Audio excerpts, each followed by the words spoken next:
Hello everyone, welcome back to our channel little chef and mom. Thumbnail पाहून तुम्ही जर ह्या व्हिडिओमध्ये आला असाल तर तुम्हाला असं वाटेल की ही भाजी काय आहे आपण पाहूयात, किंवा कदाचित असं असेल की ही भाजी तुम्हाला बघितल्यानंतर असं वाटेल की अच्छा ह्या भाजीला तर आम्ही हे नाव दिलं आहे. भाजी कदाचित तुम्हाला माहिती असेल किंवा नसेल. ज्यांना माहिती नसेल त्यांनी बघून नक्की ट्राय करावी अशी ही भाजी नक्कीच आहे. भलेही वेगळ्या नावाने तुम्ही तिला ओळखत असाल किंवा ह्या भाजी सारखीच दुसरी एखादी भाजी पण तुम्हाला माहिती असेल, परंतु ही भाजी जी मी या पद्धतीने केली आहे ती इतकी छान लागते की तुम्ही सेम टू सेम या पद्धतीने एकदा जर केली तर नक्कीच तुमच्या फेवरेट भाजींमध्ये हिचा नक्की समावेश होईल. तर मी मेथीची भाजी धुवून घेतलेली आहे. ही रेसिपी करताना आपल्याला पूर्व तयारी करायची असेल तर ती डाळ भिजवावी लागते मुगाची.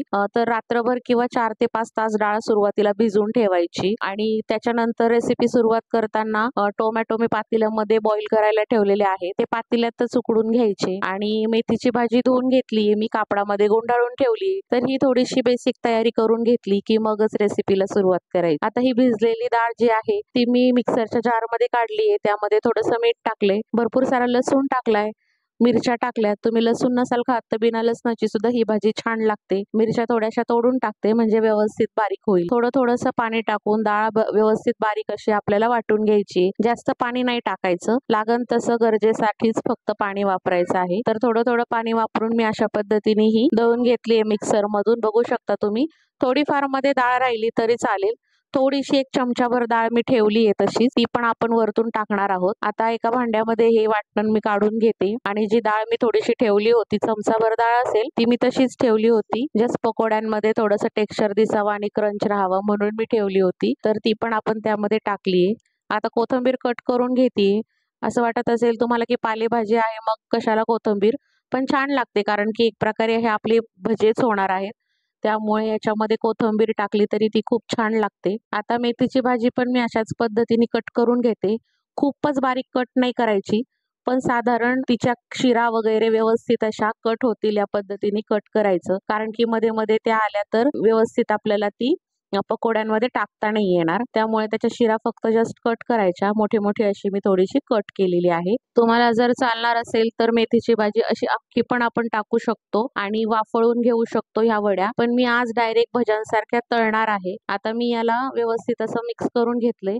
यामध्ये मिरच्या आहेत टाकलेल्या, मीठ आहे, त्यामुळे बाकी काहीच टाकायचं नाहीये. डायरेक्ट मी तळायला घेते. आता मध्यम तेलामध्येच आपल्याला हे सोडायचे. आपण याच्यामध्ये सोडा वगैरे काही टाकलेला नाहीये. जर तुमचं डाळ वाटताना जर थोडीशी पातळ झाली तर त्यामध्ये तुम्ही 1-2 चमचे बेसन पीठ टाकलं तरीही चालेल, पण बेसन पीठ जर टाकलं तर थोडासा आपण सोडा टाकायचा. आता इथे मी फक्त डाळ घेतलीये त्यामुळे मी सोडा काही टाकलेला नाहीये. तळताना एक खबरदारी घ्यायची, मीडियम गॅसवरतीच हे तळायचं. आणि दुसरी गोष्ट, खूप असं कलर ब्राऊन वगैरे येईपर्यंत नाही तळायचं, सोनेरी कलर येईपर्यंत सुद्धा नाही तळायचं. वड्यांचा तसाच कलर राहील अशा पद्धतीनेच तळायचं. त्याचं कारण सांगते की मेथीची भाजी अशी कापल्यानंतर थोडीशी कडवट लागते आणि खूप जर तुम्ही तिला तळायला जाल तर ती कडसर लागते. आता सगळे पकोडे मी व्यवस्थित तळून घेतले, त्याचा कलर वगैरे चेंज नाही केलाय मी. आता इथे फोडणीच्या माझ्या 1-2 स्टेप थोड्या मिस झाल्या, माझ्याकडनं कॅमेरा बंद झाला होता, त्याच्यामुळे फोडणीला मी फक्त थोडंसं तेल टाकले. त्याच कढईतलं गरम तेल मी काढून घेतलं आणि त्यामध्ये साराला फोडणी देते. आता मी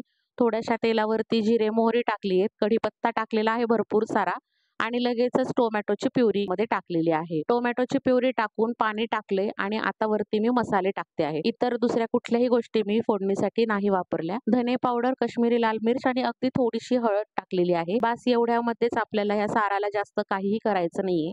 यामध्ये कांदा खोबरं वगैरे काही नाहीये, फक्त टोमॅटोची प्युरी आहे आणि तिला आपण ज्या पद्धतीने साराला फोडणी देतो टोमॅटो सारला त्या पद्धतीने मी फोडणी दिली.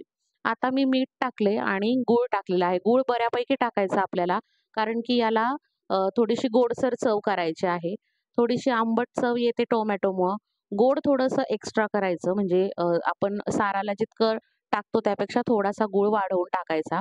त्याचं कारण असं की मेथीमुळे ते पकोडे आपले थोडेसे कडवट लागले तर सारामध्ये ते छान लागतात. तसे तर व्यवस्थित जर तळले तर ते कडवट नाही लागत, पण सारामध्ये टाकल्याच्या नंतर अजिबात कळणार नाही की ह्यामध्ये मेथी आहे म्हणून. आता छान अशी उकळी आल्याच्या नंतर त्याला थोडंसं टेक्स्चर छान आलंय साराला. खूप पातळ सार नाही करायचा. त्यामध्ये मी वडे सोडतीये. 4 वडे मी सोडतीये, बाकीचे तसेच ठेवते, कारण की सगळेच टाकले तर पूर्ण सार तो वडे पिळून घेतात. त्यामुळे मी 4च वडे टाकलेले आहेत. खळखळ उकळी आल्याच्या नंतरच वडे टाकायचे आहेत आणि गॅस लगेचच बंद करायचा आहे. वडे टाकल्याच्या नंतर त्याला उकळवत बसायचं नाही. आपोआपच थोड्या वेळाने ते छान सॉफ्ट होतात आणि मस्त करीमध्ये आपले पकोडे आता व्यवस्थित सेट झालेले आहेत. त्याच्यामध्ये थोडंफार सार जातो. खूप पण सार तो शोषला नाही जात आणि छान असं वेगळं असं सार होतं टोमॅटोचं आणि त्यामध्ये वडे. खूप छान आणि वेगळी भाजी आहे, वेगळी चव आहे. नक्की रेकमेंड करेल मी, तुम्ही एकदा करून पहा आणि कशी झाली रेसिपी मला नक्की कमेंटमध्ये सांगा. रेग्युलर पद्धतीने मेथीची भाजी आपण करतोच आणि सारही नेहमीच करतो. पण या दोघांचं एक भन्नाट कॉम्बिनेशन होतं. जर तुम्हाला माहीत नसेल तर ही भाजी करून त्याचा अनुभव घ्या. व्हिडिओला नक्की लाईक करा, चॅनलला सपोर्ट करा. Thank you very much for watching.